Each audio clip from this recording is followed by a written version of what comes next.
Next നമ്മൾ നോക്കുന്നത് quick സോർട്ടാണ്. Quick sort എന്ന് പറയുന്നത് ഇതും ഡിവൈഡ് ആൻഡ് കോൺകർ ടെക്നിക്ക് ഉപയോഗിച്ച് ചെയ്യുന്നതാണ്. ക്വിക്ക് സോർട്ട് നമുക്ക് ഡിവൈഡ് ആൻഡ് കോൺകർ ടെക്നിക്ക് ഉപയോഗിച്ച് ക്വിക്ക് സോർട്ട് നമുക്ക് സോൾവ് ചെയ്യാനായിട്ട് പറ്റും. അപ്പോൾ നമുക്കിവിടെ ഒരു എക്സാമ്പിൾ നോക്കാം ക്വിക്ക് സോർട്ടിൻ്റെത്. നമ്മളിപ്പം ഡിവൈഡ് ആൻഡ് കോൺകർ ടെക്നിക്ക് ഉപയോഗിച്ച് നമ്മളിപ്പോൾ പഠിച്ചത് ബൈനറി സെർച്ച് ഉണ്ട്, അതുപോലെ തന്നെ മിനിമം മാക്സിമം, അതുപോലെ തന്നെ മെർജ് സോർട്ട്. ഈ മൂന്നെണ്ണമാണ് നമ്മൾ ഡിവൈഡ് ആൻഡ് കോൺകർ ടെക്നിക്ക് ഉപയോഗിച്ച് പഠിച്ചത്. ഡിവൈഡ് ആൻഡ് കോൺകർ ടെക്നിക്ക് എന്താണെന്ന് എല്ലാവർക്കും അറിയാമായിരിക്കുമല്ലോ. നമ്മൾ ആദ്യം ഒരു പ്രോബ്ലം ഉണ്ടെങ്കിൽ അതിനെ പല സബ് പ്രോബ്ലംസ് ആയിട്ട് ഡിവൈഡ് ചെയ്തിട്ട് അതിൻ്റെ സൊല്യൂഷൻസ് നമ്മൾ കണ്ടുപിടിക്കുന്നു. അപ്പോൾ ഇവിടെ ഒരു എക്സാമ്പിൾ ഉണ്ട്. 10, 16, 8, 12, 15, 6, 3, 9, 5, ഇൻഫിനിറ്റി. ഇതാണ് നമ്മുടെ അറേ എന്ന് പറയുന്നത്. നമ്മളതിനെ ലോയും ഹൈയുമായിട്ട് സെറ്റ് ചെയ്യുന്നു. അതിനുശേഷം നമ്മൾ പിവട്ട് എലമെൻറ്റ് കണ്ടുപിടിക്കണം. പിവട്ട് എലമെൻറ്റ് എന്ന് പറയുന്നത് എപ്പോഴും ഒന്നെങ്കിൽ നമ്മൾ ഫസ്റ്റ് എലമെൻ്റ് ആയിട്ടാണ് നമ്മളെപ്പോഴും സാധാരണ നമുക്ക് പിവട്ട് എലമെൻറ്റിനെ സെറ്റ് ചെയ്യാനായിട്ട് പറ്റും. അപ്പോൾ നമ്മൾ ഫസ്റ്റ് ലോയും ഇവിടുന്ന് ലാസ്റ്റ് വൺ ഹൈ ആയിട്ട് സെറ്റ് ചെയ്യുന്നു. നമ്മൾ ലെഫ്റ്റ് സൈഡിൽ നോക്കുന്നത് നമ്മുടെ പിവട്ട് എലമെൻറ്റിനെക്കാട്ടിലും വലിയ എലമെൻറ്റിനെ നമ്മൾ സെർച്ച് ചെയ്യുന്നു. അപ്പോൾ പിവട്ട് എലമെൻറ്റിനേക്കാൾ വലിയ എലമെൻറ്റ് എന്ന് പറയുന്നത് ഇവിടുത്തെ സെക്കൻഡ് എലമെൻറ്റായിട്ടുള്ള 16 എന്ന് പറയുന്നത് പിവട്ട് എലമെൻറ്റ് 10നെക്കാളും വലിയ എലമെൻറ്റാണ്. 16നെ നമ്മൾ സെറ്റ് ചെയ്യുന്നു. അതുപോലെ തന്നെ പിവട്ട് എലമെൻറ്റിനേക്കാളും ചെറിയ എലമെൻറ്റ് വലത്തുനിന്ന് നോക്കുമ്പോൾ ചെറിയ എലമെൻറ്റ് വേണം നോക്കാൻ. അതായത് ഇവിടെ 5 ആണ്. 5 നമ്മൾ ചെറിയ എലമെൻറ്റായിട്ട് സെറ്റ് ചെയ്യുന്നു. എന്നിട്ട് 16നെയും 5നെയും തമ്മിൽ നമ്മൾ എന്ത് ചെയ്യണം, അങ്ങോട്ടും ഇങ്ങോട്ടും നമ്മൾ ചേഞ്ച് ചെയ്യണം. ചേഞ്ച് കിട്ടുന്ന അറേ നമ്മൾ രണ്ടാമത്തെ പാസ്സായിട്ട് നമ്മൾ എഴുതുന്നു. അതിനുശേഷം നമ്മൾ വീണ്ടും പിന്നെ നോക്കുവാണ്. അതായത് ലെഫ്റ്റ് സൈഡിൽ നിന്നും പിവട്ടിനേക്കാൾ വലിയ എലമെൻറ്റിനെ സെർച്ച് ചെയ്യുന്നു. അതുപോലെ തന്നെ റൈറ്റ് സൈഡിൽ നിന്നും പിവട്ട് എലമെൻറ്റിനേക്കാൾ ചെറിയ എലമെൻറ്റിനെ സെർച്ച് ചെയ്യുന്നു. അപ്പോൾ സെക്കൻഡ് വന്ന് നോക്കുമ്പോഴത്തേക്ക് നമ്മൾ പിവട്ട് എലമെൻറ്റിനേക്കാൾ വലിയ എലമെൻറ്റ് എന്ന് പറയുമ്പം 10നെക്കാട്ടിലും വലിയ എലമെൻറ്റ് എന്ന് പറയുന്നത് ഏതാണ്, 12 ആണ്. അപ്പം ഐ ആയിട്ട് നമ്മൾ ഇതിനെ സെറ്റ് ചെയ്യുന്നു, 12നെ സെറ്റ് ചെയ്യുന്നു. അതേപോലെ തന്നെ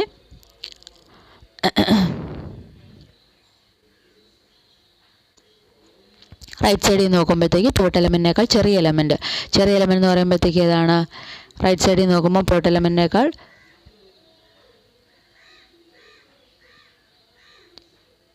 ചെറിയ എലമെൻറ്റ് എന്ന് പറയുന്നത്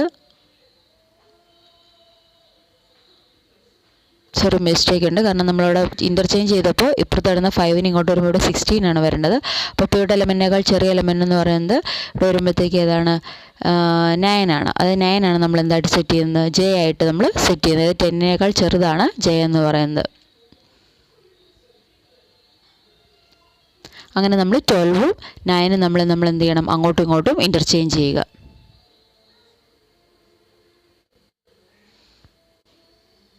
അപ്പോൾ നമുക്ക് നെക്സ്റ്റ് റിസൾട്ട് കിട്ടും.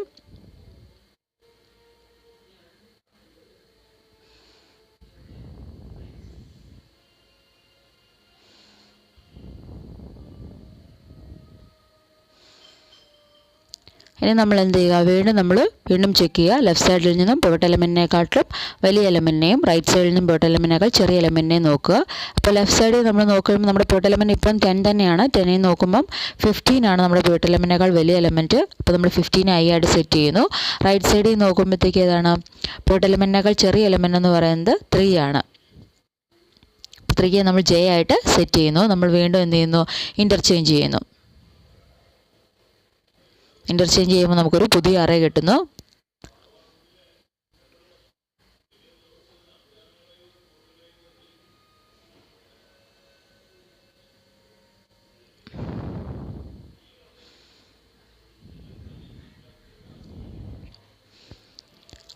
ഇനി നമ്മൾ എന്ത് ചെയ്യുന്നു, അടുത്ത് നമ്മൾ ചെക്ക് ചെയ്യാൻ പോകുന്നത് പിന്നെ നമ്മൾ ലെഫ്റ്റ് സൈഡിൽ നിന്നും റൈറ്റ് സൈഡിൽ നിന്നും നമ്മൾ നോക്കുകയാണ്. ലെഫ്റ്റ് സൈഡിൽ നിന്ന് പിവട്ട് എലമെൻറ്റിനേക്കാൾ വലിയ എലമെൻറ്റ് എന്ന് പറയുന്നത് 15 ആണ്. റൈറ്റ് സൈഡിൽ നിന്ന് അപ്പോൾ ഐ ആയിട്ട് നമ്മൾ ഇതിനെ സെറ്റ് ചെയ്യുന്നു, 15നെ സെറ്റ് ചെയ്യുന്നു.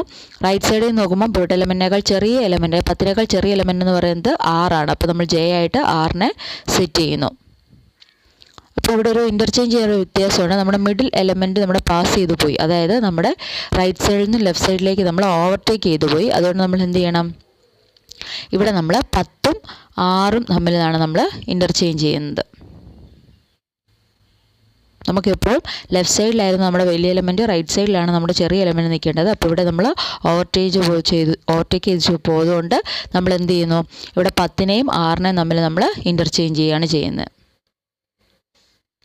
അപ്പോൾ നമുക്കൊരു പുതിയ അറേ കിട്ടുന്നു. 6, 5, 8, 9, 3, 10, 15, 12, 16 ആൻഡ് ഇൻഫിനിറ്റി എന്ന് പറയുന്ന ഒരു പുതിയ അറേ നമുക്കവിടെ കിട്ടുന്നു. നമ്മുടെ പിവട്ട് എലമെൻ്റ് എന്ന് പറയുന്നത് 10 ആണ്. അപ്പോൾ നിങ്ങളൊരു കാര്യം ശ്രദ്ധിക്കുക, ഈ 10ൻ്റെ ലെഫ്റ്റ് സൈഡിലേക്ക് വരുന്ന എല്ലാം പിവട്ട് എലമെൻറ്റിനേക്കാൾ ചെറിയ എലമെൻ്റ് ആണ്. അതുപോലെ തന്നെ 10ൻ്റെ റൈറ്റ് സൈഡിലേക്ക് വരുന്ന എല്ലാം പിവട്ട് എലമെൻറ്റിനേക്കാളും വലിയ എലമെൻ്റ് ആണ്. നമ്മുടെ പിവട്ട് എലമെൻറ്റ് 10 ആണ്. അപ്പോൾ നമുക്കിവിടെ 2 സബ് അറേസ് കിട്ടിയിട്ടുണ്ട്. ഒന്ന് 10 എന്ന് പറയുന്ന പിവട്ട് എലമെൻറ്റ് ലെഫ്റ്റിലേക്കും 10 എന്ന് പറയുന്ന പിവട്ട് എലമെൻറ്റ് റൈറ്റിലേക്കും. ലെഫ്റ്റിലേക്കുള്ളതെല്ലാം പിവട്ട് എലമെൻറ്റിനേക്കാൾ ചെറിയ എലമെൻറ്റ്സ് ആണ്. അതുപോലെ റൈറ്റിലേക്കുള്ളതെല്ലാം പിവട്ട് എലമെൻറ്റിനേക്കാളും വലിയ എലമെൻറ്റ്സ് ആണ്. ഇനി നമ്മൾ ചെയ്യേണ്ടതെന്ന് വെച്ചാൽ ഈ 2 സബ് അറേസിനെയും ഇതേപോലെ തന്നെ നമ്മൾ പിവട്ട് എലമെൻറ്റിനെ എടുത്തിട്ട് കാൽക്കുലേറ്റ് ചെയ്യുക. അതായത് ആദ്യത്തെ അറേ 6, 5, 8, 9, 3, രണ്ടാമത്തെ അറേ 15, 12, 16 ഇൻഫിനിറ്റി. അപ്പോൾ ആദ്യത്തെ അറേക്കകത്ത് വേണമെങ്കിൽ നമുക്ക് 6നെ നമുക്ക് എന്തായിട്ട് എടുക്കാം, പിവട്ട് എലമെൻ്റ് ആയിട്ട് എടുക്കാം. രണ്ടാമത്തെ അറയിൽ എന്നിട്ട് ഇതേപോലെ തന്നെ സെയിം പ്രോസസ്സ് ചെയ്യുക. രണ്ടാമത്തെ അറേ എന്ന് പറയുന്നത് എന്താണ്, 15, 12, 16 ഇൻഫിനിറ്റി. ഇവിടെ നമുക്ക് 15നെ നമുക്ക് ആദ്യം പിവട്ട് എലമെൻ്റ് ആക്കാം. ഈ സെയിം പ്രോസസ്സ് കണ്ടിന്യൂ ചെയ്ത് നോക്കുക. കണ്ടിന്യൂ ചെയ്യുമ്പോൾ നമുക്ക് ഇതിൻ്റെ ആൻസർ കിട്ടുന്നതായിരിക്കും. If you have any doubt you can comment me.